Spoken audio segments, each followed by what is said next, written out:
Welcome back to the Continental, everybody.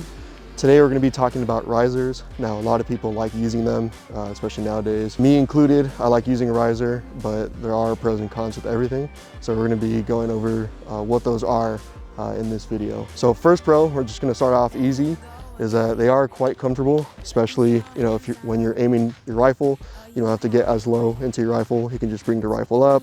It's right at eye level.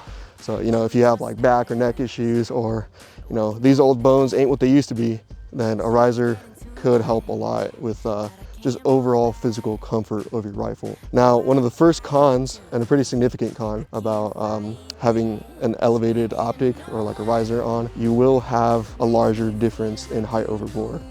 Now, I'm sure you guys are aware, but for those of you that don't know, height over bore is pretty much where your barrel to where the round comes out compared to like where the actual reticle is, and that difference in height. Let's say you're sighted in for, let's give an example of 25 yards. If you're aiming at like 10 yards, or let's say like, I don't know, 75 yards, you're gonna have a big difference in basically point of aim compared to point of impact. Larger than normal. Of course, you will always still have one, depending on where you're sighted in. But with height over bore, there's going to be more dramatic differences. All right, moving on to our next pro. Having a riser on, in my opinion, as long as it's not too ridiculously high, is ideal if you're running, let's say, a gas mask, or if you're running it with nods. Being able to basically aim down sight without your gas mask getting in the way is one of the biggest reasons why I decided to put like a relatively like medium to small sized riser. That small clearance made a big difference in me being able to use a gas mask without any interference. And then while I do not have nods, word around the internet is that having a riser with your optic a little bit further up gives you necessary clearance, because nods are large, they are heavy. If you're kind of crunching down to look down your sights like all night long, your neck's just gonna kill you.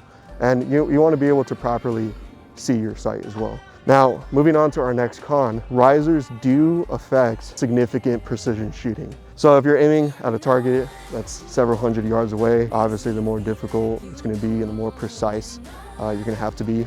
And that becomes increasingly difficult when you don't have a proper cheek weld, I guess, as people say.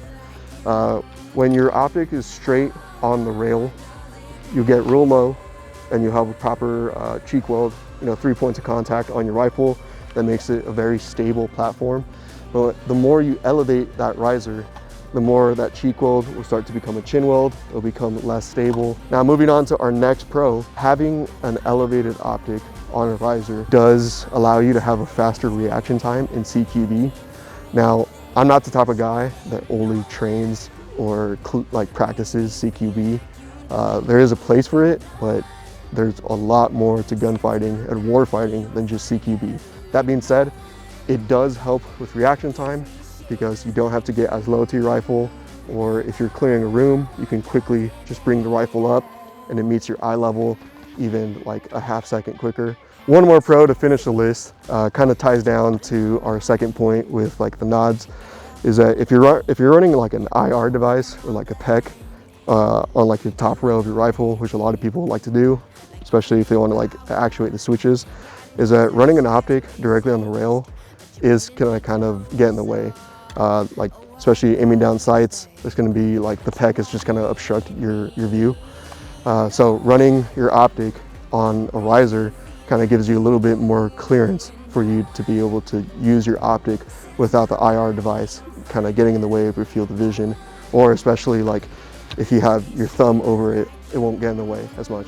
So that's pretty much the list of things that we've noticed or we've thought about here at the Continental. Of course, at the end of the day, training beats any piece of kit, any piece of gear. So go train. However, those are just my thoughts to why I prefer a riser. Figure out what works best for you and your situation. Maybe you don't need a riser, or maybe you even need, like I was kind of dogging on it earlier, but maybe you need a taller riser. I don't know what you guys' situation is or kind of what you're prepping for, but ultimately I can say that training outranks everything. That being said, I do like the riser. I'm going to continue to use the riser. I've shot many years with just my optic directly on the rail, and you know, over time I just started moving towards risers so I can, you know, just have a more comfortable and practical shooting experience. If you guys like the video, or if I missed anything, just go ahead and let us know down in the comments. We enjoy seeing all of you guys' feedback, you know, good and bad, mostly good, hopefully. And you know, we are a growing channel. It'd be pretty cool if you could like join it or something. I don't know. Be pretty cool. But if you guys like the video, if you have any other ideas, just let us know. Thank you guys. What does he say? Good morning, good afternoon, and good night in case I don't see you. And God bless. I'll see you guys later.